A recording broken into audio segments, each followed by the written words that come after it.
Okay, so last lesson we had a look at kind of how bacteria regulate their gene expression, how they switch genes on, how they switch genes off. So what I'd like to ask you now is, what did you understand by an inducible gene expression system? A tricky question. Is it the change of environment causes the operons? Yes, good. To play? Yes. Lack operon. Yes, in this case it was the lack operon, good. Keep going with that, Gina, can you keep going with that? What's... No, don't worry. Matt, go on, Claire, what have you got? Is it to do with enzymes? Yes. And depending on the enzyme and the surrounding environment, that's when the lack operon comes into effect. Yes, sort of. Oh, go on, Matt, do you want to build on that? Yeah, no, I'm assuming, this is based on previous knowledge, yeah. So I missed that section. I'm assuming that it's like with enzymes where one will, overabundance of one will then restrict something else. So is that like it is like a restricted node? Sort of. So if you remember, we were thinking about this bacteria here. I've kind of imagined it in front of me here. This bacteria, and Mike has just swallowed down his cheese panini, and down into his digestive tract goes all this lovely lactose. Now that E. coli wants to take advantage of that lactose, doesn't it? So what does it need to do to take advantage of the lactose? Lactose is this disaccharide sugar. It's got to get in. Yeah, go on. It needed to express the genes to two types of genes. One to create a channel. Yes. To allow the lactose to enter. Brilliant. Cell, and the other one to trigger the enzyme that would digest the lactose. Perfect. Good. So I'm going to ask you this question and give you a bit of time to think about the answer. But why would they not have those genes switched on all the time? Why would they, regulate that gene expression, change, the genes they have switched on and off at different times? So I'll give you a chance to have a think about it and just pop your answers on your boards there. So write down your thoughts.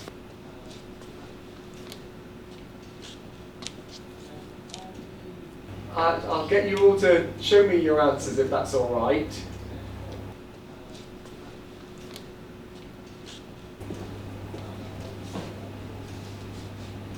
Yes, good. Okay, good. So if I just pick on Claire, what was your thinking? Can you explain what you were thinking? The fact that the nutrients aren't always available, so that is why it's not always switched on. Yes. When the nutrients are present, so i.e. Mike eats his cheese panini, and that's when it will switch on, so it can take from the lactose in the cheese. Yes.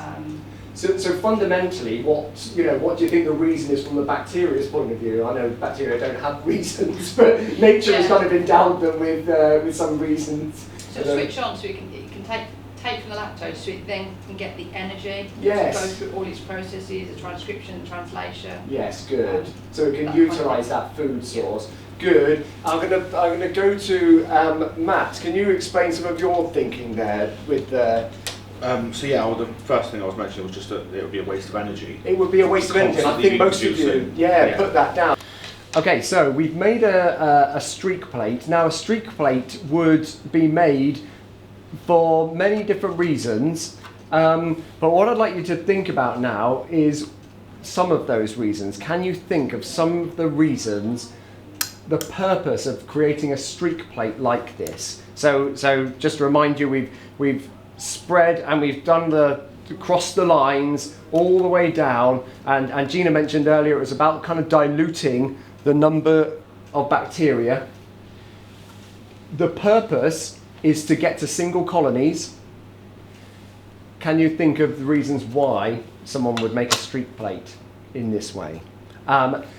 In pairs, or a group of three over here, have a chat, have a think, can you think of the purposes for the streak plate? I'm assuming that's the main the main reason I was doing the spread plate, and the spread plate's quite often So with lawns, if you want to remember. count colonies, and you can take a whole one off. You can lift a whole Yeah. colony for but further this technique doesn't analysis. necessarily That's do it. that. And You actually, I suppose, probably obviously we've done spread it a with, certain amount of them over a what we plate. definitely know is Yes, do you M. see or E. what I mean? That coli. spread technique, But if you were the trying to spread separate them out to know what was in there, Yeah. you wouldn't want them all in one big cluster. You want them spread out more so that you could see, well, okay, so that's E. coli and that's M. luteus and that's Find Staphylococcus. PCR. Yeah, exactly that. Yeah. Can I come over to you guys? What were your thoughts? Our thought was mostly for like the original, the main one was about colony count. So if you wanted to, you obviously have to have a particular amount to do a colony count. I think between 30 and 300. Yeah. I think. So the first sample might be way over and just be a lawn. Yes. And then between the second, third, and fourth, you might have the right amounts to do a proper colony count. So what we're going to do now is we're going to turn our open up the collar there, let the air in, and we're going to let the Bunsen go into a roaring flame. Now what this does is it creates a sterile environment so that I can open up my plate here, this bacterial culture plate, and in theory, I'm going to stand back, no bacteria is going to colonise that plate from the environment. Now, can anybody explain to me how this magic Bunsen burner flame achieves that? Go on. It creates a heat zone Good. close to the area of the source, Yes. and it stops bacteria from entering. Sort of. Yes. Go on. Explain to me a little bit more about the heat zone. The bacteria, is it also drying the area out? Yes. Takes the oxygen out of it. Sort of. Yes. It's a good point. Bear in mind that it's drafts that come into this area that could carry in bacteria. So bacteria are floating around in this environment. How yes, keep going with this idea of this heat. I mean, it isn't necessarily much hotter here, is it? Oh, what about the airflow going on? What's happening if can I put my hand over here? No, because it will get hot. Yes. So think about convection currents. Can you remember those from your GCSE physics? What's happening to the hot air? It's drawing it upwards. It's going up, isn't it? So the heat is, and then as it cools, what will happen to the hot air? It comes back down. It would cool and fall back down in like a Sterile curtain. air gets drawn up and comes over. Oh. And it has this lovely area. Wonderful. Yeah. So if I ask you that question again, and how is the Bunsen burner creating a sterile zone, you would say? The hot air is drawn up into the flame. Yep. As it cools, it comes back down, creating sterile air around the area. Perfect. Wonderful. Thank you very much.